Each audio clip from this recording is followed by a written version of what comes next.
Ever since I was ordained, every year I take the 8th grade class camping.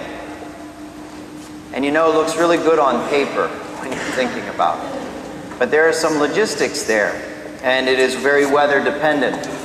And so we arrived at the campground, and we did a little introduction, kind of like an icebreaker. And then they began to set up their tents, and it started to rain. So they set up their tents in the rain, and then once they had set up their tents, it stopped raining. So we decided to go on a hike, and we went down this long trail. Ricketts Glen is a wonderful park. It has all these waterfalls and a nice lake area.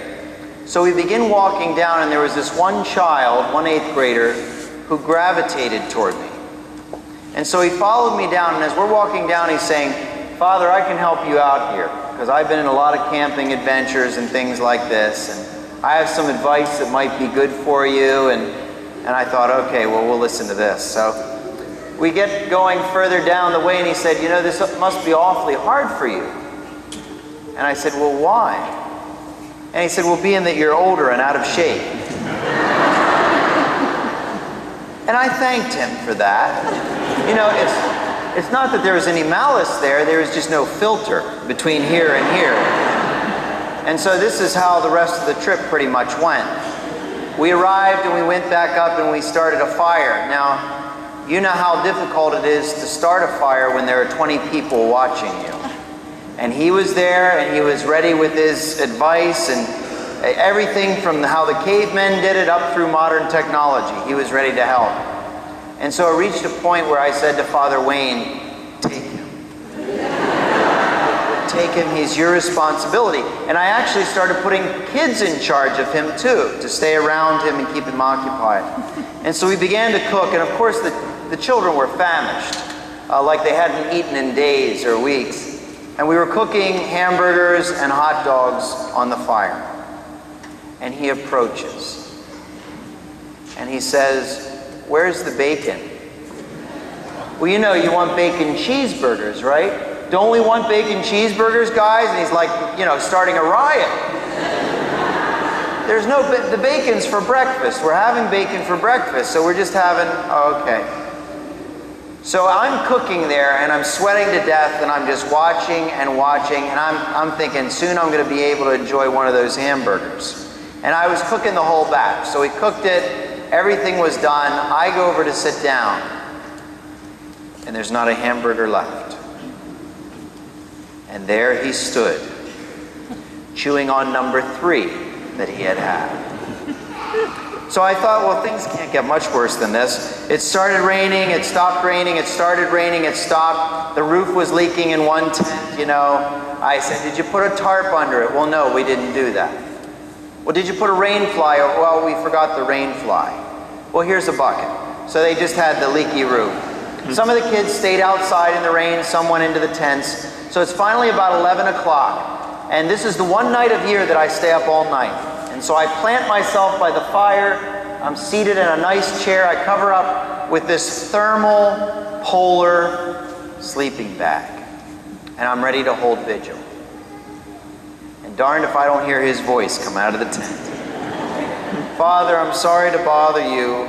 Someone forgot to pack my sleeping bag. Is there an extra one?" "Well, there's not an extra one, but you can use mine." And I froze the rest of the night. I'm there huddled over the campfire all night trying to stay warm, because it got down to about 45 degrees. And so morning comes, it's about 4 o'clock, I decide to get cleaned up, and I have 10 pounds of bacon to cook. So I start cooking this bacon over the fire, and the little cherubs start coming out about 6:30.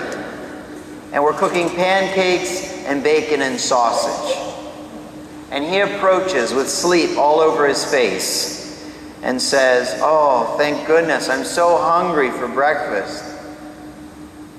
Where are the eggs?" Because it's not breakfast without eggs. And I just reached up, just barely, just getting close enough. And again, I told Father Wayne to take him away. And he took him away. So in any case, we started wrapping things up, we were cleaning up things, and he walked over to me and he hugged me. And he said, thank you. These were two of the best days I've had. And I thought, what do you say to that? You can't say anything, you know? And I think about that. When I think about fraternal correction, that is not fraternal correction, okay? That is preference. And so we have to discern here what is fraternal correction and what is preference. He had all these different preferences. He wanted this or that, but it wasn't right or wrong. It was just a preference, as opposed to my sisters. Now, I remember when my sisters got old enough and we'd go out, go to a club or whatever else, I'd just always be on pins and needles because I'd walk out of my apartment and they would see me and they'd just look up and down. And they'd be like, you are not going out dressed like that, right? Well, yeah, no, you're not. And they'd take me back upstairs and they'd try to accessorize or do whatever they needed to do to make it work out. That was fraternal correction. Because, you know, when you're looking at fraternal, fratus, the brotherly, it's out of love. They didn't want me to look like a fool, obviously. And so they correct me, as opposed to preference. I think this is so important for us because we're living in a time when we cannot have weak Catholics. We need to be strong Catholics. We need to show our faith by the way we live, and every now and then we're going to encounter those people who are not strong. And we will need to give them fraternal correction, showing the difference between right and wrong, and we need to encourage that. Now we have to be careful because I know you can't preach to your own. I can't preach to my own, and I'm a priest. We can't do that. But what we do is we plant the seeds. So if we're living our life as a strong Catholic individual, people have to see that. And there we plant the seeds. That's what we're talking about. The first reading from Ezekiel, he's talking about grafting. He's talking about grafting a branch from a tree, putting it on a mountain somewhere, and starting it. Well, why does he want to graft this branch? Because it's flowering and it's bearing fruit. You're not going to graft a branch that's not doing anything, that's dead, that's not bearing fruit, that's not flowering. And so Ezekiel is saying to us, he wants to take us because we're fruitful. He wants to put us somewhere else and have that seed bear more fruit. He wants to graft us. Jesus talks about this as well. He says, the kingdom of God, how can we compare it? Well, it's like those seeds you plant and you go to sleep and you don't know how they grow, but in the morning you wake up and they're grown and they bear fruit. That's the same with us. If we are strong in our faith, even if we struggle with it, if we're strong in our faith, that plants the seeds and we don't know how it's going to grow. And we don't know how it's going to bear fruit, but the possibility is there. And that's what he wants to do. If we're not bearing fruit and we're not flowering, the Lord doesn't want to graft us anywhere. He wants to prune us because we're dead weight. We're sucking up all the nutrients and all the water, but we're not giving off anything. And so I think that bears on our church community in a few ways. When I was 5, I remember having a conversation with my dad.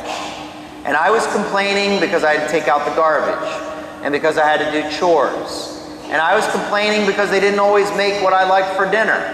And I was complaining because it felt like, oh, why do we have to clean? Why do we have to... And he sat down with me and he said, son, which of those meals this week did you pay for? Who pays your tuition? Who pays your medical bills? Who drives you to practice? Who comes and takes you to all the things you need to do? You're not paying for that.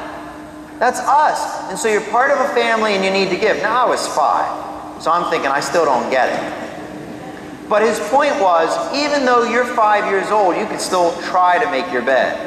And you can still put dishes in the dishwasher. And you can still empty the garbage. There's things that you can do that are age appropriate. And that's how you offer your investment in the family. So we're grown-ups, we go to work, we pay the bills, but the way you need to help out is there as well. You need to have an active role in that. It's the same with the church.